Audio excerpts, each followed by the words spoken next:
जब श्री राधा रानी बेटी बनकर चूड़ी पहनने आई।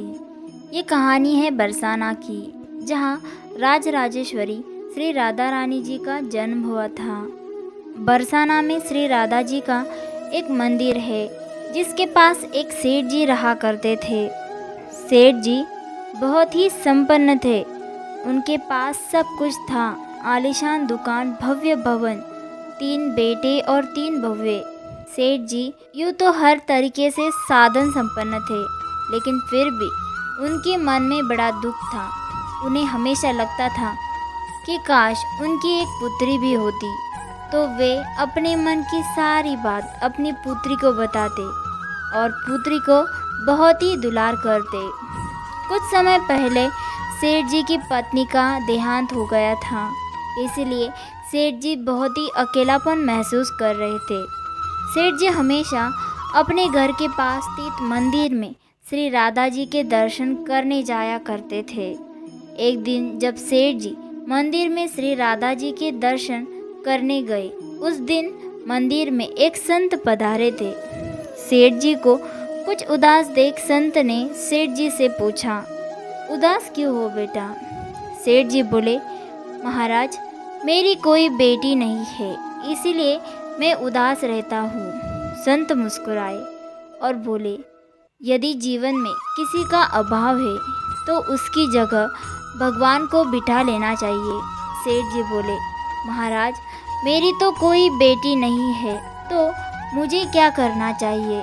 संत बोले, अरे सेठ, जब तुम्हें बरसाना का वास मिला है, जब तुम बरसाना में रहते हो, तो तुम बरसाने की बेटी श्री राधा जी को ही अपनी बेटी क्यों नहीं मान लेते?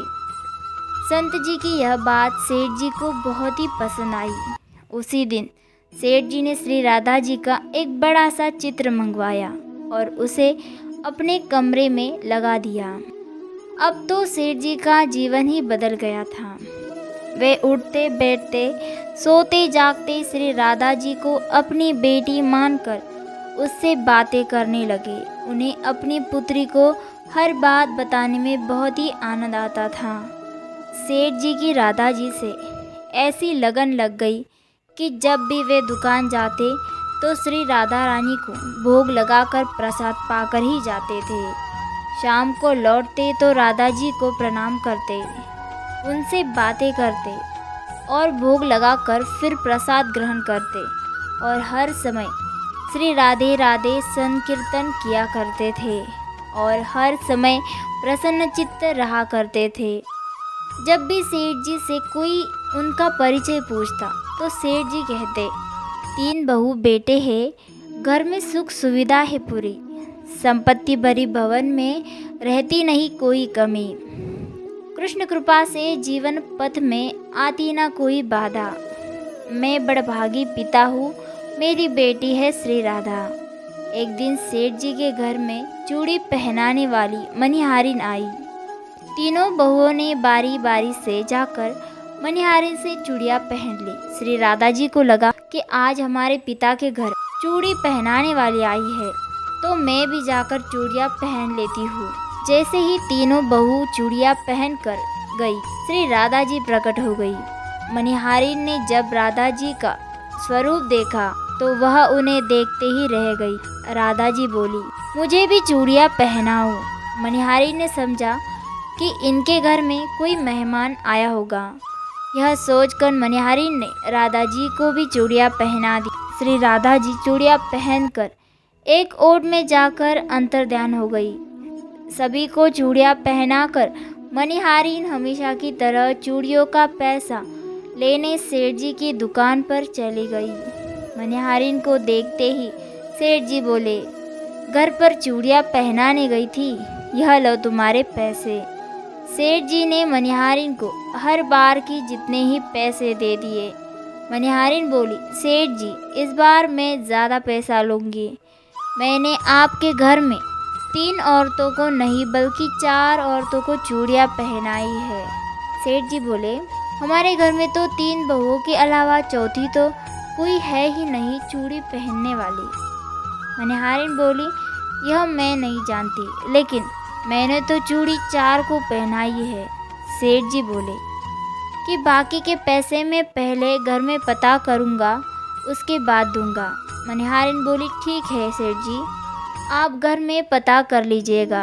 यह कहकर मनिहारिन चली गई। शाम को सेठ जी घर पर पहुँचे। उन्होंने घर में मनिहारिन के बारे में पूछा। उनकी बहुओं ने कहा कि केवल हम तीनों ने ही चूड़ियाँ पहनी थी।